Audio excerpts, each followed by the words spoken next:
मदगास्कर के साहिल से तकरीबन 280 मील के फासले पर एक छोटा जजीरा है जिसे आज ट्रूमलीन जजीरा कहा जाता है। जजीरे का साइज बेमुश्किल 200 एकड़ है और सतह समंदर से सिर्फ 7 मीटर बुलंद है। ये मुसलसल तेज हवाओं की जद में रहता है, जिसका मतलब है कि यहाँ कोई दरख्त जिंदा नहीं रह सकता, सिर्फ छोटी झाड़ियाँ और घास उगती है। चंद समुद्री कछुओं, समुद्री परिंदों और मछलियों के अलावा यहाँ बहुत कम जंगली हयात मौजूद है। किसी भी इंसान के लिए उस दूर दराज जजीरे पर चंद माह तक जिंदा रहना इंतहाई मुश्किल होगा।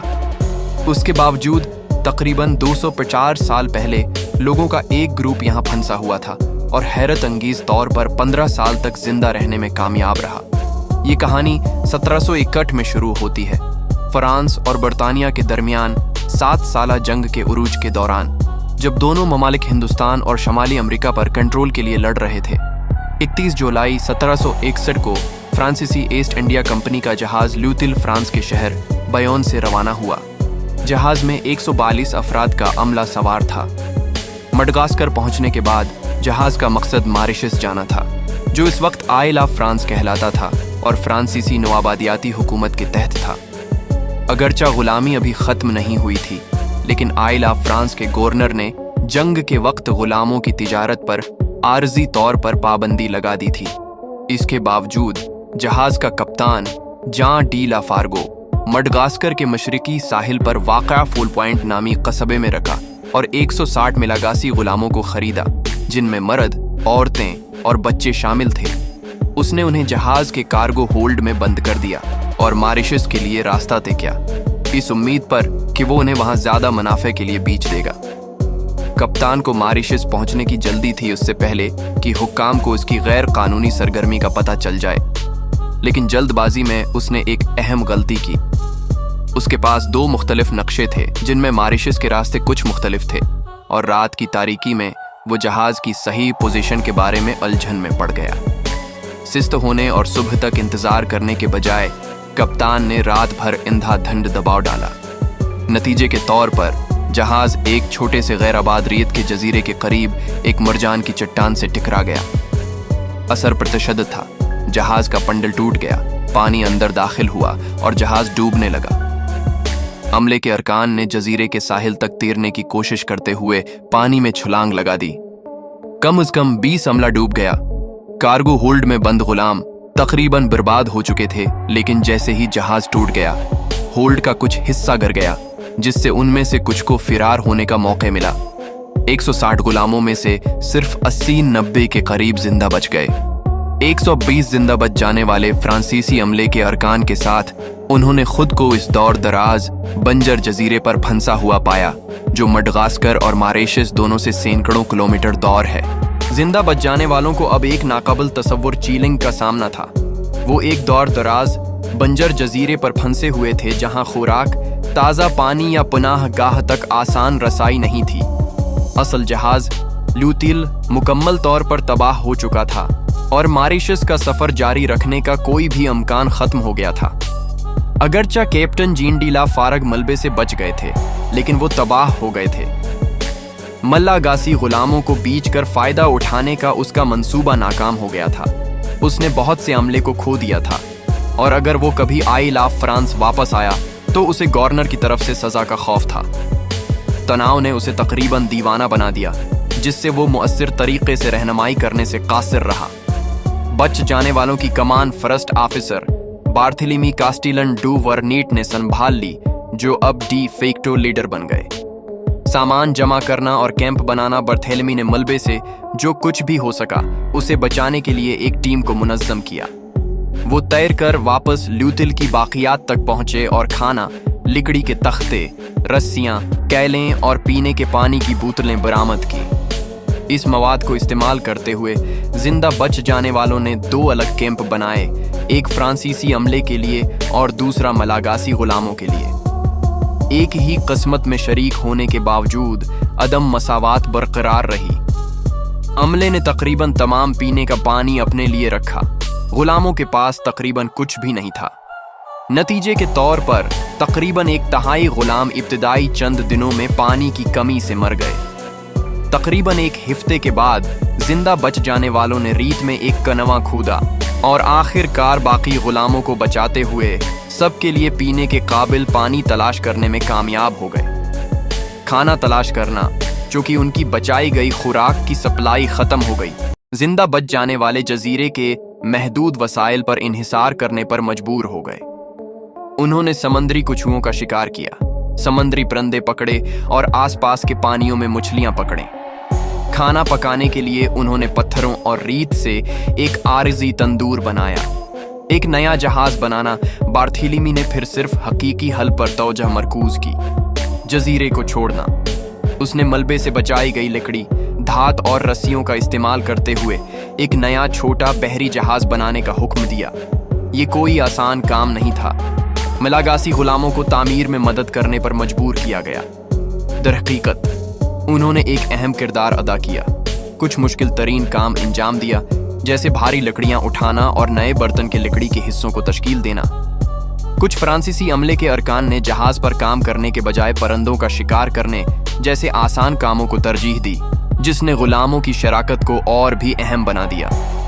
2 माह की सख्त कोशिश के बाद जिंदा बच जाने वालों ने जहाज को मुकम्मल किया और उसका नाम ला प्रोविडेंस, द प्रोविडेंस रखा। गुलामों का तर्क करना, जब ला प्रोविडेंस बिलाखिर कश्ती रानी के लिए तैयार हुआ तो ये वाज़ेह हो गया कि ये सबको महफूज तरीके से नहीं ले जा सकता। फ्रांसीसी अमले ने फैसला किया कि सिर्फ वो ही चले जाएंगे। गुलामों से वादा किया कि वो जल्द ही उन्हें बचाने के लिए एक और जहाज भेजेंगे। रवानगी के दिन 122 फ्रांसीसी अमले के अरकान ला प्रोविडेंस पर सवार हुए और जजीरे पर लगभग 60 मिलागासी गुलामों को पीछे छोड़कर सफर किया। उनकी वापसी का वादा ही छोड़े हुए गुलामों की वाहिद उम्मीद थी। ला प्रोविडेंस कामयाबी के साथ मडगास्कर पहुंच गया, लेकिन सफर के दौरान जहाज पर एक उष्णकटिबंधीय बीमारी फैल गई, जिसमें कैप्टन जीन डी लाफारग समेत कई अमला हलाक हो गया। बार्थेलेमी बलाखिर मॉरिशस पहुंच गया, जहां उसने फ्रांसीसी गवर्नर से लावारिस गुलामों को बचाने के लिए एक और जहाज तलब किया। ब्यूरोक्रेटिक इनकार गवर्नर एंटवान मरी दे फॉर्ज बूशे ने इनकार कर दिया। इसने दलील दी कि बहुत कम बहरी जहाज दस्तयाब हैं और जंग के वक्त में एक को रेस्क्यू मिशन पर भेजना बहुत खतरनाक होगा। बरतानवी बहरिया के साथ जारी कशमकश ने मामलात को मजीद खराब कर दिया। बार्थेलेमी हकीकी तौर पर गुलामों को बचाना चाहता था और बार बार हुक्काम से इल्तजा करता था। तारीखी रिकॉर्ड से पता चलता है कि उसने खतूत लिखे और रस्मी दरख्वास्तें की, लेकिन उसकी तमाम कोशिशों को नज़रअंदाज कर दिया गया। यहाँ तक कि उसने अहद किया कि जब तक गुलामों को बाजियाब नहीं कराया जाता वो फ्रांस वापस नहीं आएगा। एक वक्त के लिए बार्थेलेमी ने मडगास्कर और मॉरिशस के दरमियान सप्लाई करने वाले जहाज़ों पर काम किया, इस उम्मीद पर कि जजीरे के करीब से दोबारा गुजरने का मौका मिलेगा। एक मौके पर वो तकरीबन एक रेस्क्यू ट्रक का इंतजाम करने में कामयाब हो गया था, लेकिन आखिरी लम्हे में एक बरतानवी बहरी फौज करीबी जजीरे के करीब नमोदार हुई और मिशन को मनसूख करना पड़ा। तकरीबन 1 साल की कोशिश के बाद बार्थेलेमी ने महसूस किया कि हुक्काम की तरफ से कभी कोई मदद नहीं आएगी। शिकस्त खुर्दा और दिल शिकस्ता होकर वो फ्रांस वापस चला गया, लेकिन उसने अमदादी मिशन के लिए खतूत लिखना जारी रखा, हालांकि इस पर कोई अमल नहीं किया गया। दरे असना ट्रोमलीन जजीरे पर छोड़े गए गुलामों को उस हकीकत का सामना करना पड़ा कि कोई भी उन्हें बचाने नहीं आ रहा था। जैसे जैसे हफ्ते महीनों में बदल गए, ट्रोमलीन जजीरे पर मिलागासी गुलामों को एहसास हुआ कि फ्रांसीसी अमला वापस नहीं आ रहा है। उनकी इब्तदाई उम्मीद आहिस्ता आहिस्ता मायूसी में बदल गई, लेकिन उनके पास अपने सख्त माहौल को ढालने के सिवा कोई चारा नहीं था। जजीरे के मुताबिक ढालना उन्होंने समंदरी परिंदों, समंदरी कछुए और मछलियों को बाकायदगी से पकड़ना सीखा। फ्रांसीसी अमले के छोड़े हुए बर्तनों, पीन और औजारों का इस्तेमाल करते हुए उन्होंने अपना खाना तैयार किया। जब जजीरे पर कोई लकड़ी बाकी नहीं थी तो वो आग को जलाने के लिए कछुए की चर्बी को ईंधन के तौर पर इस्तेमाल करते थे। खुद को बार बार आने वाले तूफानों से बचाने के लिए उन्होंने मरजान के ब्लॉकिस का इस्तेमाल करते हुए पत्थर के छोटे शेल्टर बनाए। आसार कदीमा के माहिरीन, जिन्होंने सदियों बाद ट्रोमलीन जजीरे का दौरा किया, उन्हें उन पनाह गाहों के शवाहिद मिले जिनमें से कुछ की दीवारें 1.5 मीटर से ज्यादा मोटी हैं। یہ ثابت کرتے ہیں کہ بچ جانے والوں نے محفوظ گھر بنانے میں کتنی محنت کی۔ انہوں نے ایک اجتماعی تندور بھی بنایا جس سے وہ مل کر کھانا پکاتے تھے۔ وقت گزرنے کے ساتھ انہوں نے پرندوں کے پنکھوں اور دیگر مواد سے خام کپڑے بنائے جو انہیں مل سکتے تھے، غیر معمولی طریقوں سے اپنے ماحول کے مطابق ڈھالتے ہوئے۔ سخت زندگی کا ٹول بقا، تاہم ایک خوفناک قیمت پر آیا۔ پہلے 5 سالوں کے اندر اصل 60 غلاموں میں سے زیادہ تر بھوک، بیماری یا طوفان سے مر چکے تھے۔ ایک کہانی ہے کہ ان میں سے تقریباً 18 افراد نے لکڑی سے ایک بیڑا بنایا اور بچاؤ کی تلاش میں جہاز سے نکلنے کی کوشش کی، لیکن وہ دوبارہ کبھی نظر نہیں آئے اور وہ کبھی مڈغاسکر نہیں پہنچے۔